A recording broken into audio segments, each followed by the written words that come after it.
All right, everybody, welcome back to This Week in Startups. It's time for our Startup Basics segment. We do this every year or so. Becki DeGraw and I get together. She's with Wilson Sonsini. I'm with This Week in Startups and Launch. We both are involved in the startup ecosystem for decades, and we both care deeply about founders and the ecosystem. So we get together and we talk about the challenges, the legal issues, and you can get all of our startup basics that we've done in history over the years at thisweekinstartups.com/basics. All the basic stuff is important, but things are getting a little complicated of late, huh, Becki? Yeah, it's not all up and to the right, unfortunately. So I asked you to tell me, what are the most painful things that you've seen in the market? Now, of course, you're not talking about any specific companies here, but the trends, because you get to see the trends at a great firm like Wilson Sonsini, my attorneys. So what are you seeing? What's happening with startups in 2024? Last year, I mean, it seems like it was a decade ago, but we had Silicon Valley Bank go under. And, it's coming back now, and it's, in different parts. But that was like a seismic, crazy thing that occurred in our industry. We had the down market, we had peak ZIRP. Okay, here we are, 2024, halfway through the year. Things seem to be getting better, but man, there's a lot of problems that people are still working their way through. What are the top couple of things you're seeing? Yeah, I would say, I think you hit it right on the head, right? So many things have caused a more challenging fundraising market for companies, and the more so than what we've seen in prior years. And not just compared to, 2021, the outlier year where everybody's hair was on fire and felt like everybody was getting financed. But it just more challenging in general. Good companies are still getting financed, but they're having to jump through more hoops. And the later that the company gets, the harder it is from a fundraising perspective. And one of the things that's been very interesting, right, is like, what have investors been telling companies for the last 2.5 years? Cut costs, reduce your burn, extend your run rate. Right, all of these things, because the market hasn't been great. We need to wait, we need to wait this storm out, and hopefully it gets better. Well, when you do that, right, that pressure to cut costs, you're probably not going to see the super hockey stick of up to the right. Like, it's kind of, you're expected to do more with less. And now when these companies are forced to come back to the market, they don't have like the flashy metrics that investors love to see, because they've been more conservative, or at least most companies have. So that's the paradox. We had everybody say, batten down the hatches. Founders, in some cases, complied. In some cases, they just went YOLO. They said, forget it. I'm going to run my company how I want. But let's say in good faith, a large number of them did that. And all of a sudden, this idea of doubling revenue became flat revenue, or negative 10% or plus 10% revenue growth, but we hit break even, right? And it's like, okay, well, that could be a shallow victory, because you hit break even, but now nobody wants to invest in a company that's kind of growing 10% a year. That's not a high growth company. And the companies that we want to invest in as a community are high growth companies, and high growth in private companies, let's face it, 50%, 100%, 200%, 300% growth year over year, depending on the stage. So where does this leave all these companies who took the advice of batten down the hatches and got to break even? Maybe they're at break even. They have some money in the bank. They've got, 24, 48 months of runway, but they don't have high growth. What happens to these companies? Well, now when they are starting to run out of money and have to come back to the market, they're not getting an up round. Right? Like we're seeing fewer and fewer up rounds. Like we were just looking at our data coming out of Q2, the aggregated data, and we down rounds have increased, flat rounds have increased. And I'll say flat rounds in quotes, because some of the flat rounds have creative things that go along with it, like penny warrants, that when you calculate them, it really ends up looking more like a down round. But from an optic standpoint, you can kind of say flat. But I think that's what you're seeing, and why we're seeing more of those than we are these up rounds. Let's talk about those penny warrants for a second, because everybody hears that and goes, hey, what's that? That's interesting. What is the penny warrant, and why do people ask for those? Yeah, so right now, I feel like what we're really trying to solve for in a lot of cases is investors have a lot of dry powder. They want to invest, but their valuation is down here. Founders, they raised, let's say in 2021, and their valuation was really high. And maybe due to what we were just talking about, they're kind of flat on revenue, and investors are saying, this isn't really what I thought it was going to be. I think that your valuation should be lower. So we've got this delta of what the company thinks it should be and investors think it should be. One of the things that we're doing from a creative, quotes, creative way to solve that gap is to add these penny warrants. So you would say, okay, you know what? I'm going to give you a flat round. I'm going to buy new preferred stock at the same price as what your last round was, but you're also going to give me a warrant to purchase a share of stock for a penny per share. So now from an investor perspective, when I combine those two, I get a blended rate that brings me down to the valuation I wanted, while the company kind of gets to save face and say, oh, I had a flat round, in terms of what they sold from the preferred stock. So to put some math on this, company was worth 100 million. They had raised 10 million. And let's say they had 100 million shares, just to make the math super easy. Every share is worth $1. They come back to market. They tell the existing investors, hey, we need to top off with $5 million to get this thing back on track. They say, okay, we'll give you the 5 million. We'll give you those for $1 a share at $100 million valuation. But we also want this little side deal over here that says we can buy another 5 million shares for a penny each. So for but $50,000, we can buy another 5% of the company. So you put those two numbers together, $5,050,000 for essentially 10% of the company, but it's a warrant. So they can execute that at any time in the next, say, 10 years, typically, I think, when they do this warrant coverage. And so the cap table looks good right now. Everybody's looking at the cap table, in a spreadsheet going, okay, it looks good. But then when the sale happens, right before the sale, that investor says, here's your $50,000. We'll take another 5 million shares. And that, of course, comes off the top and everybody gets diluted 5%. Did I describe it correctly? What is happening here?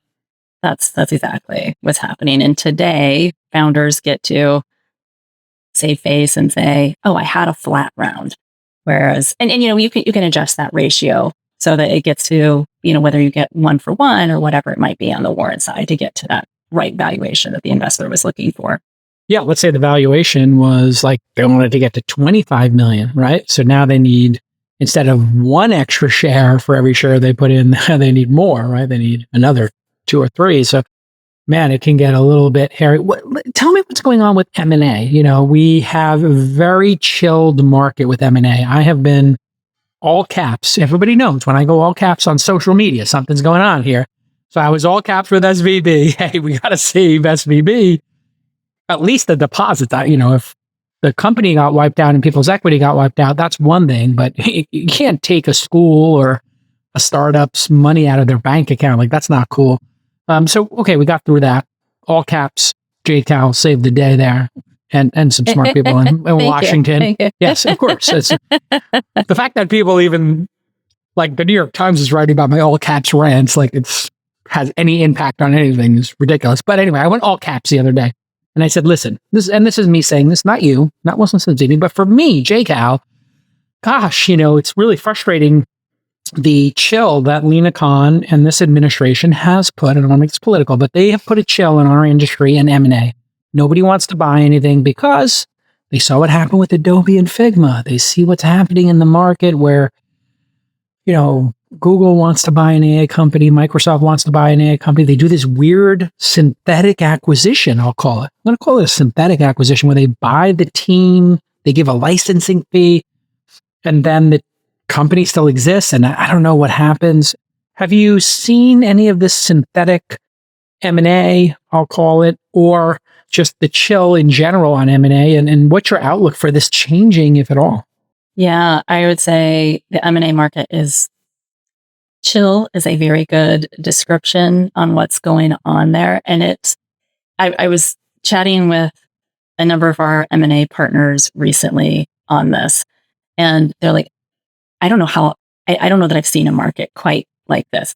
We always have ups and downs and different things with the market, but not like this. Like, we're seeing just weird stuff happen on the M&A side. Like, when you get an LOI, that's the term sheet. That's the first step that the buyer, passes over to say, I'm interested. I want to buy, and here's the terms under which I'll do so.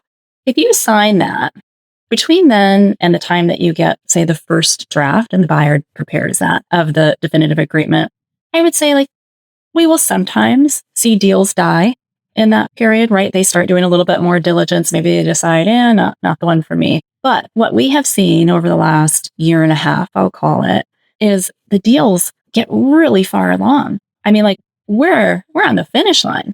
We're a week away. Like, we put in 2 months. Like, each side has $500,000, $1 million in legal fees. And then they come back to the table and there's like a renegotiation, or there's just we're out. And it's like, what do you mean? It's not happening once, but we're seeing it happen more. And I wouldn't say like, oh, it's happening 20% of the time, but the fact that it's happening in even single digit percentages is kind of crazy and really causes that chilling effect over the whole market. Unfortunately, whenever we get an M&A deal, it's like, go as fast as you possibly can, because there's so much anxiety about the uncertainty in the market.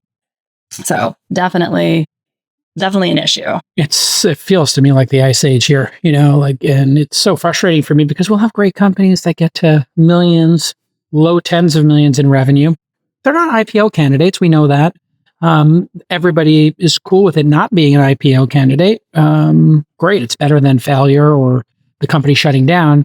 But we have nowhere to put these companies. And now they go sideways for 5 years, growing 10% a year from 10 million to 11 to 13. And, they would be so great to be part of Google or Microsoft. And maybe they could 10x these companies or 100x them or have a great team. And what you're saying is they get to the altar and then they give that line, if anybody has any reason to object here to this matrimony, speak now or hold your peace.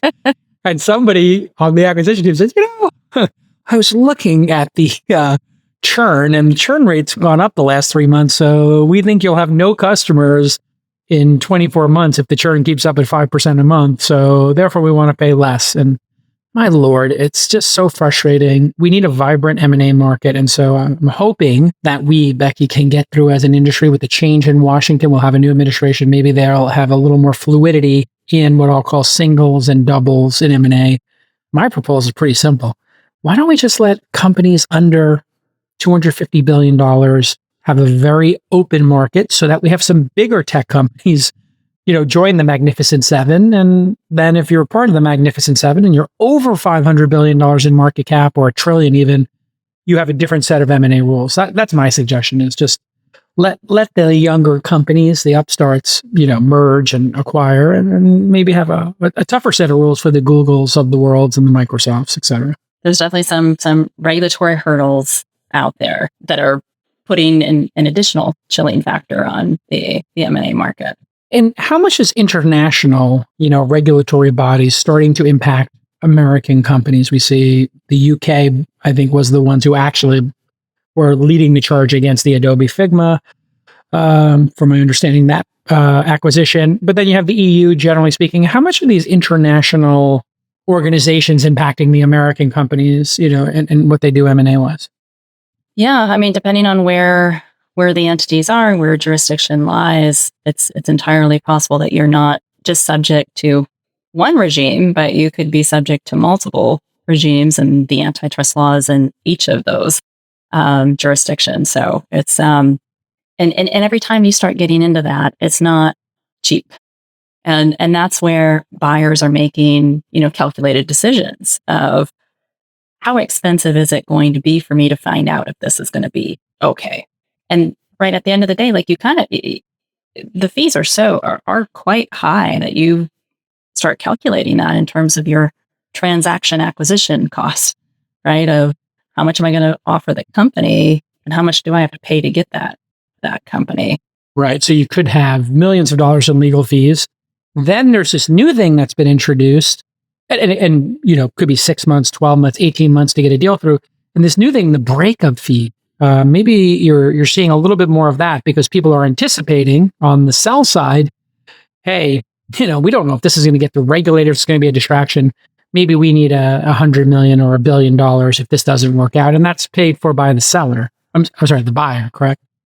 It's definitely a topic of conversation. I don't know how successful, like that the percentage has gone up a lot. But the conversations have certainly gone up a lot because both sides are sinking a lot of money into this before you're going to get that answer. So if you go into it thinking, this is a potential regulatory risk, I think one of the things that like our antitrust folks do is really do a lot of analysis up front to try to come up with their best guess as to what's the risk here? What's the risk profile look like for this company, this particular acquisition? Okay, pain point M&A, pain point fundraising. Any other blocking and tackling pain points that are coming up over and over again as we wrap here? I'll add one more and kind of on the same theme of regulatory hurdles. Like even outside of M&A, we've got a lot of that, right? Like, and it's not just related to life sciences companies that have all the FDA and various clearance and things that they have to go through. We're seeing an increased regulation on the tech side too. So think about all the fintech companies that are out there. There's a number of regulatory items that they have to go through. Digital health is another one that we're seeing more and more issues pop up there. Digital health, yeah. Right? Privacy. Oh, privacy is a big one, yeah. So, and those are now multi-jurisdiction. You got California has a set of rules, the United States has a set of rules, the EU has a set of rules, and the UK, which left the EU, has a set of rules. And that's just off the top of my head for, our portfolio companies. That's 4 sets of rules to get through just on privacy. So what is the best practice here? Are people just saying, you know what? Storing consumer data is just not worth it. We're going to leave it on your phone. We don't want it on our servers. Your data is a liability for us. I've heard some founders tell me that, like, we don't even want to store this data anymore because the upside is not worth, the juice ain't worth the squeeze in terms of the regulatory issues. Are you seeing that as a trend? I think a lot of the counseling that we're doing in this area is talking about those guardrails. What can you do before you cross the line? What can you do to stay on this side of the line? Because once you cross, we've got all of these and there's, I don't know, I don't want to say every couple of months, but at least once a year, it feels like, or twice a year, we're seeing, oh, here's another fill in the blank of who's coming out with another set of laws and regulations to comply with.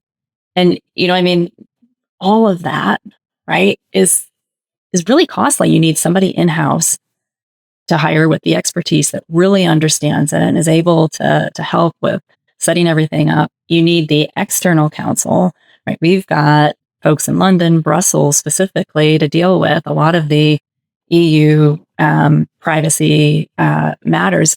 But when you're bringing those experts in, you've got experts from all over the legal fees on it just climb, right? And it's like for these early stage startups, it's a real barrier. It's hard. Yeah, and those regulations, so if you're some giant tech company with 1 billion users, it's, chump change for you. You've got a whole legal department, you got outside counsel.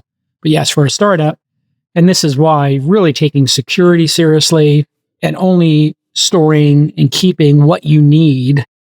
And, my Lord, like the more data you store, just because the data expense has gone down dramatically over time in terms of storage cost and technical cost, the liability has had the opposite. It's gotten more expensive. So, I think that's one of the things technologists have to take to heart.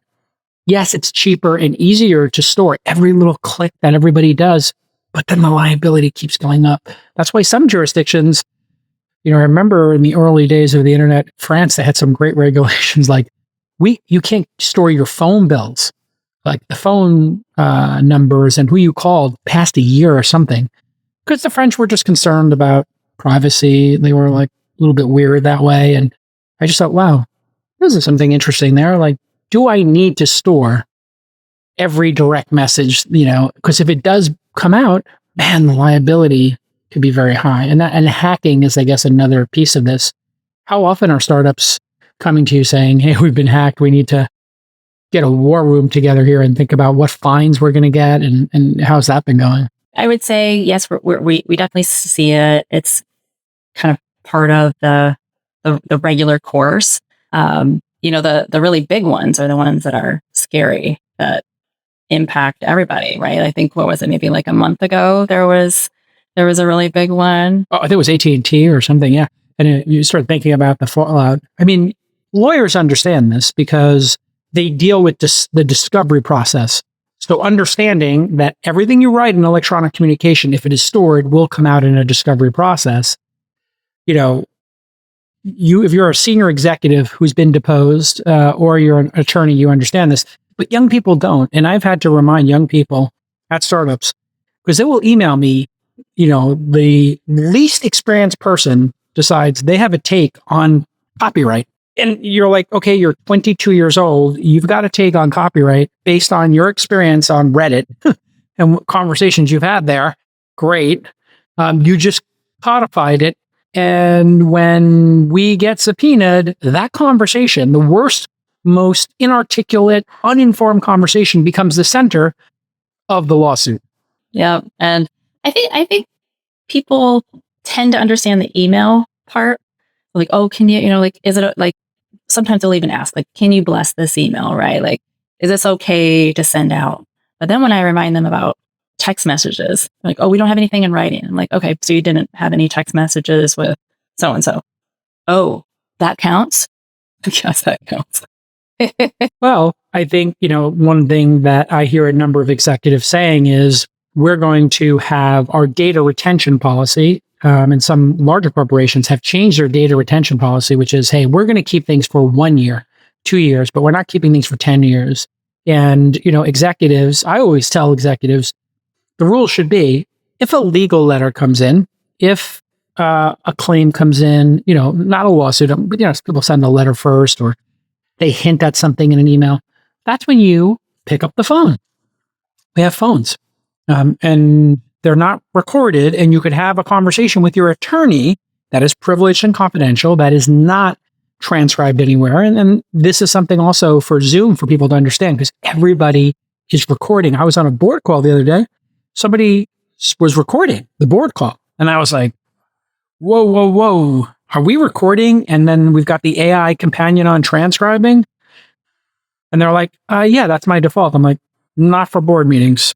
You just took our liability and made it 100x that there's a recording of this board meeting. So is the best practice, don't record your meetings? Don't record your board meetings? So I would generally not record your board meetings. Have your board minutes reflect what needs to be reflected. Sure.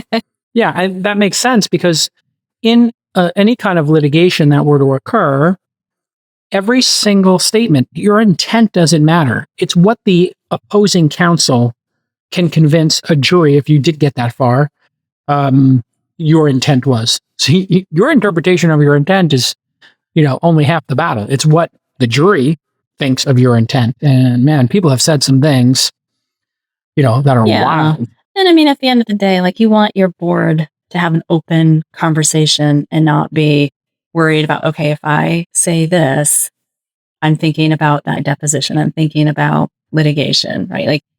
Your board members should be there to help you, to brainstorm, to strategize, and you may not want all of that recorded. All right, there you have it, folks. Tons of blocking and tackling, things you're going to have to consider. You always need to have great counsel. Work with a great law firm. That's what I do. If I have a problem, I call Becki and we solve it. We've had some great adventures over the years with chaotic things that occur. And, it's great to take that chaos and turn it into tranquility and equanimity. If you want to hear all of the startup basics we've done, thisweekinstartups.com/basics to see all our legal basics. And thanks to our friends at WSVR.com. That's their domain name: Wilson, Sonsini, Goodrich, and Rosati. What a great law firm. And we'll see you all next time. Bye-bye. Thanks, Jason, for having me. And yes, names are always kept anonymous and confidential. Absolutely. There's your outro, folks, to protect the guilty in the court of law.